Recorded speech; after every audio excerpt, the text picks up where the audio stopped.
Video start होती है। हमें बताया जाता है युआन कमांडर उन सारे कमांडरों में से एक है जो ईस्टर्न रीजन के कुनलुन फील्ड में रहते हैं। साथ ही साथ हमें ये भी बताया जाता है कि हर साल सारे कमांडर पे करते हैं टैक्स, वो भी सेंट्रल एम्पायर को, और इन सारे कमांडरों के ऊपर जो भी रूल करता है उसे कमांडर प्रिंस कहते हैं। तभी सीन चेंज होता है और हमें दिखाया जाता है कि कुछ लोग एक पूजा कर रहे हैं, वो भी युनबू कमांडर की।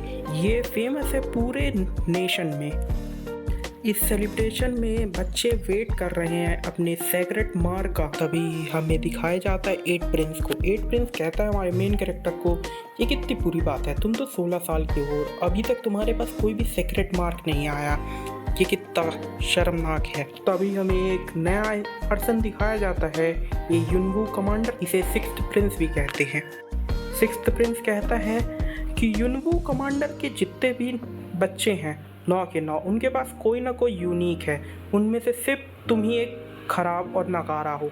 सिक्स्थ प्रिंस हमारे मेन कैरेक्टर को कहता है तुम्हें जिंदा रहने की ज़रूरत ही क्या है, तुम मर क्यों नहीं चाहते। तभी आसपास के लोग बातें कर रहे होते हैं कि ये इतने बड़े बाप का बेटा एक ट्रैश है। सीन शिफ्ट होता है, हमें दिखाया जाता है हमारे मेन कैरेक्टर के हाथ में एक स्टोन है और वो बोलता है कि ये मेरे पहले 800 साल पुरानी फादर ने दिया था, मुझे जानना है क्या ये 800 साल भी काम आएगा और क्या यही जरिया है जिससे मैं रीबर्थ हुआ हूँ। तभी हमें एक बूढ़े इंसान को दिखाया जाता है और वो बोलता है कि सेरेमनी शुरू की जाए। हमें बताया जाता है कि ये जो बूढ़ा व्यक्ति है ये युआन वू कमांडर का मिनिस्टर है। सेरेमनी स्टार्ट होती है, एक इंसान किसी जानवर को मारता है, तभी एक वोल्केनो सा फटता है और उसमें से बहुत सारे सेक्रेट मार्क निकल के आते हैं। उन्हीं में से एक बच्चे को मिलता है एक फ्लेमिंग मार्क और बताया जाता है कि वो 6 साल का है। ये एक 4th क्लास का सेक्रेट मार्क है। ये लड़का जनरल शाओ यंग मास्टर का बेटा है। इस लड़के का नाम शुई लियांग है। साथ ही साथ बहुत बच्चों को भी ये मार्क मिलता है। तभी सीन शिफ्ट होता है और हमें दिखाया जाता है हमारा मेन कैरेक्टर, उसे अभी कोई भी मार्क नहीं मिला। तभी वो अपनी मुट्ठी खोलता है और उसमें से जो स्टोन था उससे लाइट फ्लैश होती है और हमें दिखाया जाता है कि वोल्केनो से एक सेक्रेट मार्क निकल के आता है और फिर वो हमारे मेन कैरेक्टर के सर के सीधे अंदर चला जाता है और हमारा मेन कैरेक्टर है कहता है कि क्या ये एक सेक्रेट मार्क है, मुझे विश्वास नहीं होता। आसपास के लोग बोलते हैं ये नामुमकिन है, 16 साल की उम्र में ये होना तो एकदम नामुमकिन है। तभी हमें 8th प्रिंस दिखाया जाता है, साथ ही साथ उसके साथ एक और प्रिंस रहता है, वो बोलता है ये नामुमकिन है, ये बिल्कुल भी नहीं हो सकता। सीन शिफ्ट होता है और हमें दिखाया जाता है एक टेंट के पास एक बूढ़ा इंसान खड़ा है और वो बोलता है कि 9th प्रिंस ने तो सेक्रेट मार्क अचीव कर लिया है। और उस टेंट के अंदर एक लेडी बैठी रहती है जो बोलती है उसे जाके लेके आओ। तभी वो बूढ़ा इंसान बोलता है हाँ क्यों नहीं मेरी क्वीन। हमारे मेन कैरेक्टर की माँ बोलती है फाइनली तुमने हासिल कर ही लिया, मुझे तुम पे विश्वास था। तभी सीन शिफ्ट होता है और हमें दिखाया जाता है उस बूढ़े व्यक्ति को। वो आता है और हमारे मेन कैरेक्टर की माँ से कहता है कि क्वीन ने तुम्हें बुलाया है, वो खुद ही देखना चाहती है तुम्हारे सेक्रेट मार्क का लेवल क्या है।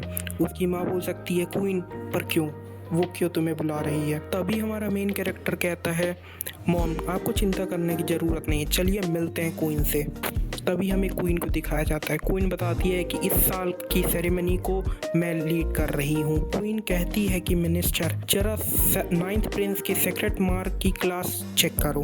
तभी हमें इस लेडी के बारे में बताया जाता है, युआन वू कमांडर की क्वीन है ये। मिनिस्टर अपने किताब में देख के बताता है कि जो 9th प्रिंस का सेक्रेट मार्क है उसमें कोई भी क्लास नहीं है। क्वीन कहती है कि 9th प्रिंस ने 16 साल की उम्र में फाइनली सेक्रेट मार्क अचीव कर लिया, इसलिए उसे रॉयल फैमिली से सिर्फ रिफाइनिंग रिसोर्सेस की मैरो वॉशिंग बॉटल का एक ही हिस्सा मिलेगा। तभी हमारे मेन कैरेक्टर की माँ कहती है कि जब 7th प्रिंस ने सेक्रेट मार्क अचीव किया था तो उसे 12 बॉटल दी गई थी, पर 9th प्रिंस को के साथ ऐसा क्यों किया जा रहा है। क्वीन बोलती है कि तुम 7th प्रिंस के साथ कैसे कम्पीट करा सकती हो इस नौसिखिए को, ये 16 साल की उम्र में एक सेक्रेट मार्क अचीव किया है और वो भी इतना कमजोर था। तभी हमारे मेन कैरेक्टर की माँ बताती है कि क्वीन का बेटा ही है सेवेंथ प्रिंस और आगे चल के युआन वू कमांडर की जितने भी चीजें हैं उस पे सेवेंथ प्रिंस का ही कंट्रोल रहेगा। तभी सेवेंथ प्रिंस बताता है कि मेरी एक उंगली की कीमत पूरे के पूरे नाइन्थ प्रिंस की जान से भी ज्यादा है। तभी हमारे मेन कैरेक्टर की माँ कहती है पर तब जब एट्थ प्रिंस ने सीक्रेट मार्क अचीव किया था तब उसे भी 4 बॉटल मैरो वॉशिंग लिक्विड दिया गया था, पर ऐसा मेरे बेटे के साथ क्यों नहीं किया जा रहा। तभी क्वीन कहती है कि जो नाइन्थ प्रिंस का मार्क है वो बहुत ही ज्यादा घटिया है और अगर उसकी टैलेंट ही तक घटिया है तो उसे रिसोर्सेस भी बहुत कम दिए जाएंगे। तभी हमारे मेन कैरेक्टर की माँ कहती है पर क्यों मेरे ही बेटे के साथ ऐसा।